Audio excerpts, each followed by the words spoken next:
Hello everyone, मैं आशा करता हूँ आप सभी अच्छे होंगे तथा स्वागत करता हूँ अपने चैनल ऑनलाइन कॉमर्स क्लास। आज हम स्टार्ट कर रहे हैं previous year MCQ series of paper 1। हमारा आज का टॉपिक है रिसर्च एप्टीट्यूड, जो कि 2006 का क्वेश्चंस है, दिसंबर और जून का। आज हम जितना क्वेश्चन करेंगे वो सभी बहुत ही इम्पोर्टेंट है और ये क्वेश्चन आपको आने वाली एग्ज़ाम में हेल्प करेगा, इसलिए आप सभी क्वेश्चन पर फोकस करें तथा वीडियो को पूरा देखें। जिन लोगों को ये वीडियो अच्छा लगा वो सब लाइक करेंगे एंड अपने फ्रेंड्स के साथ शेयर करें, जिससे कि उन लोगों का भी हेल्प हो सके। चलिए आज का पहला क्वेश्चन देखते हैं क्या है। Research can be conducted by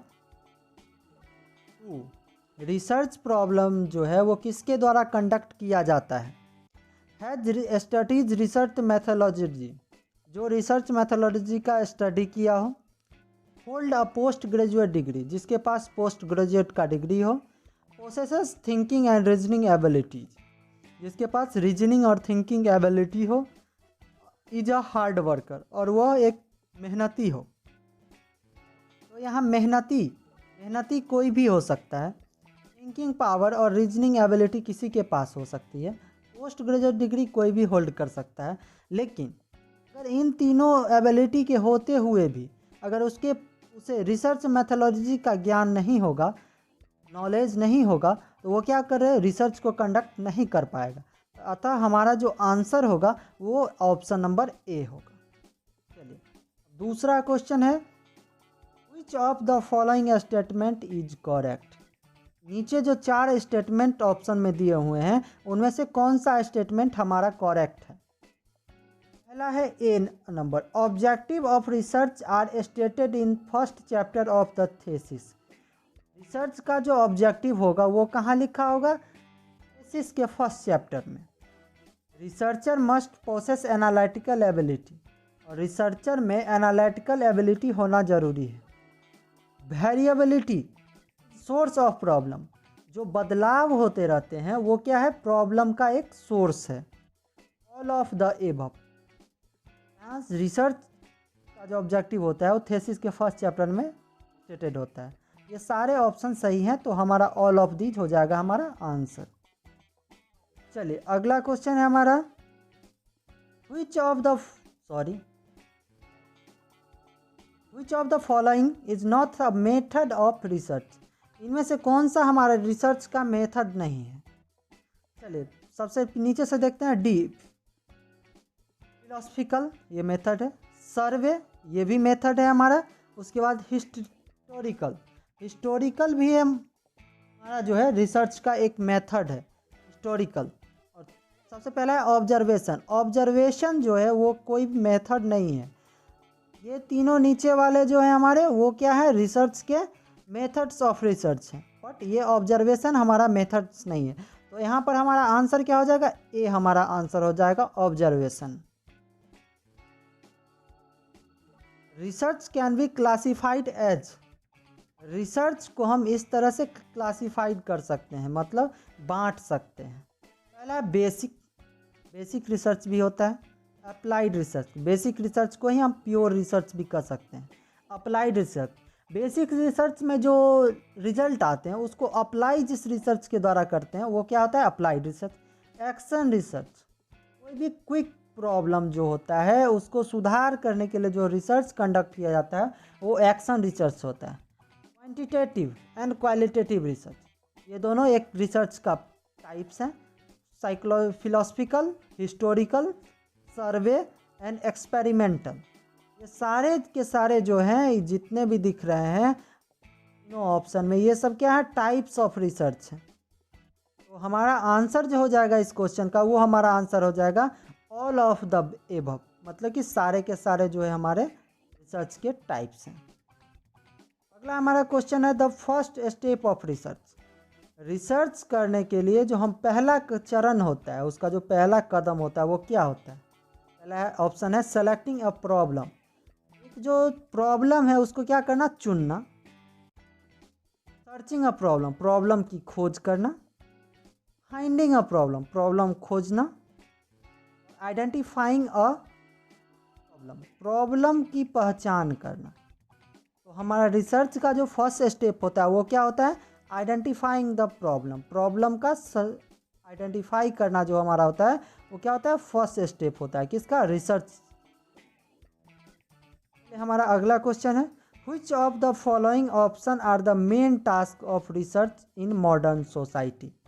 नीचे जो ऑप्शंस दिए गए हैं उनमें से कौन से ऐसे ऑप्शंस हैं जो क्या करते हैं? मेन टास्क है किसके? रिसर्च के। किसमें? मॉडर्न सोसाइटी में। पहला हमारा ऑप्शन है to keep pace with the advancement of knowledge, मतलब कि रिसर्च के द्वारा जो हमारा नॉलेज है वो बढ़ता है। टू डिस्कवर न्यू थिंग, नए चीज़ों की खोज करने के लिए। To write the critique on the earlier writing, जो पहले से जो राइटिंग है, मतलब जो पहले से रिसर्च किया गया है उसका क्या करना? उसका उस पे जो है परीक्षण करना। चौथा है to systematical examine and critically analysis the investigation and source with the objective. जो हम एग्जामिन कर क्या करते हैं? Systematically examine and critical analysis. इसका जो हमारा सोर्स है, किसका सोर्स है? ऑब्जेक्टिविटी के साथ, मतलब उद्देश्य के साथ जो है एनालिसिस करते हैं।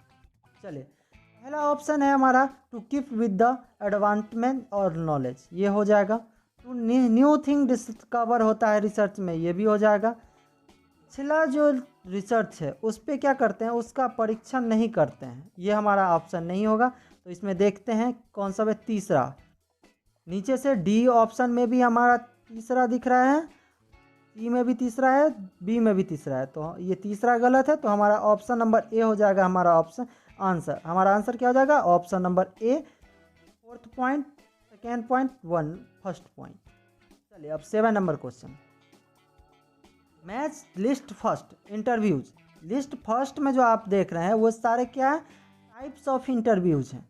लिस्ट 2 उनके मीनिंग्स हैं, लिस्ट 2 में उनका मीनिंग दिया हुआ है। Select the correct answer from the above code below, और इस कोड से हमको क्या करना है? मिलान करना है। चलिए, पहला स्ट्रक्चर इंटरव्यू। स्ट्रक्चर इंटरव्यू जो होता है वो प्री प्लान्ड इंटरव्यू होते हैं, इसका टाइमिंग और क्वेश्चंस वगैरह सब प्री प्लान्ड होते हैं। दूसरा है अनस्ट्रक्चर्ड, इसमें जो होता है फ्लेक्सिबिलिटी होता है, इसका क्वेश्चन वगैरह कुछ भी पहले से डिटरमाइन नहीं होता है। फोकस इंटरव्यू के अंतर्गत हम जिस काम को करने के लिए करते हैं उसके संबंधित क्वेश्चंस का आंसर देने पर ध्यान केंद्रित करते हैं। क्लिनिकली इंटरव्यू, ये क्या होता है? पर्सन टू पर्सन चेंज होता रहता है, इसलिए ये इंडिविजुअल लाइफ एक्सपीरियंस पर निर्भर करता है, बेस करता है। चलिए, स्ट्रक्चर इंटरव्यू का आंसर हो जाएगा हमारा predetermined question. Unstructured interview का हो जाएगा greater flexibility approach. Focus interview हो जाएगा attention on the question to be answered.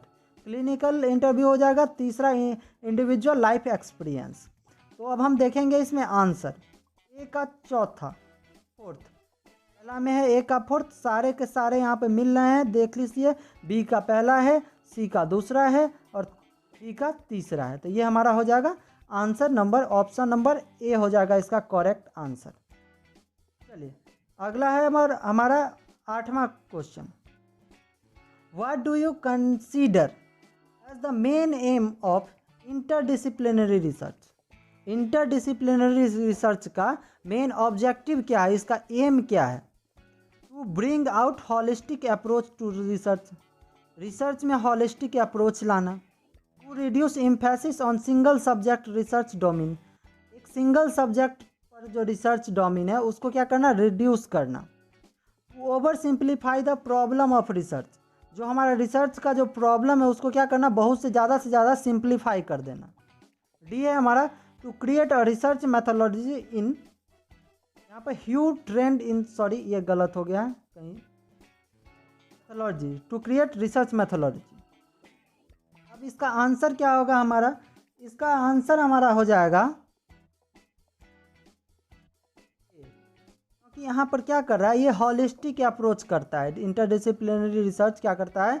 Holistic approach लाता है, किसमें? रिसर्च में। तो यहाँ पर हमारा आंसर हो जाएगा ऑप्शन नंबर ए। चलिए अगला हमारा है one of the aim of scientific methods in research improve, मतलब साइंटिफिक मेथड्स ऑफ रिसर्च का रिसर्च में क्या होता है, एम क्या होता है।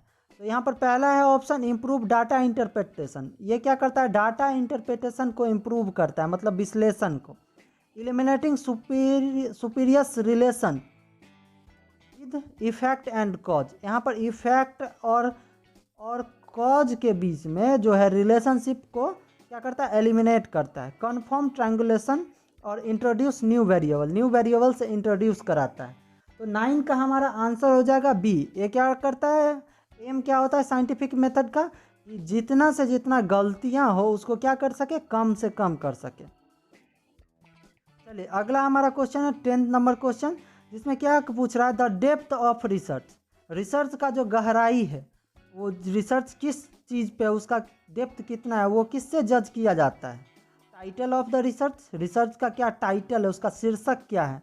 ऑब्जेक्टिव ऑफ रिसर्च का क्या उद्देश्य है। Total expenditure on research conduct करने में हमको कितना एक्सपेंस लग रहा है, कितना खर्चे आ रहे हैं। चौथा है डी ड्यूरेशन ऑफ रिसर्च में हमको कितना समय लग रहा है, कितना समय हमारा खर्च हो रहा है। तो रिसर्च का जो गहराई होता है, डेप्थ होता है, वो हमारे किस पे निर्भर करता है, ऑब्जेक्टिव ऑफ रिसर्च पे निर्भर करता है। तो यहाँ पर हमारा ऑप्शन नंबर बी हो जाएगा करेक्ट आंसर। चलिए लास्ट क्वेश्चन है, इस क्वेश्चन के साथ हमारा 2006 का सारा रिसर्च रिलेटेड क्वेश्चन खत्म होता है। चलिए देखते हैं क्वेश्चन क्या है। What is the name of research station. क्या है, रिसर्च स्टेशन का नाम क्या है, इसके लिए एस्टेब्लिश्ड बाय, किसके लिए स्थापित किया गया था, इंडियन गवर्नमेंट द्वारा। कंडक्टिंग रिसर्च एट अंटार्कटिक में रिसर्च कंडक्ट करने के लिए जो रिसर्च स्टेशन का एस्टेब्लिशमेंट किया गया था इंडियन गवर्नमेंट के द्वारा, वो कौन सा है। पहला है दक्षिण गंगोत्री, दूसरा है यमुनोत्री, तीसरा है उत्तरी गंगोत्री, चौथा है नन ऑफ दीज। तो यहाँ पर हमारा आंसर हो जाएगा ए, ऑप्शन नंबर ए हमारा करेक्ट आंसर होगा, दक्षिण गंगोत्री।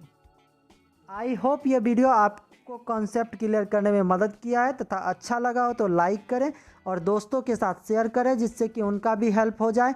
अगर आप हमारे नए चैनल पे नए हैं तो चैनल को सब्सक्राइब करें और अपने दोस्तों के साथ शेयर करें। Thank you for watching our video.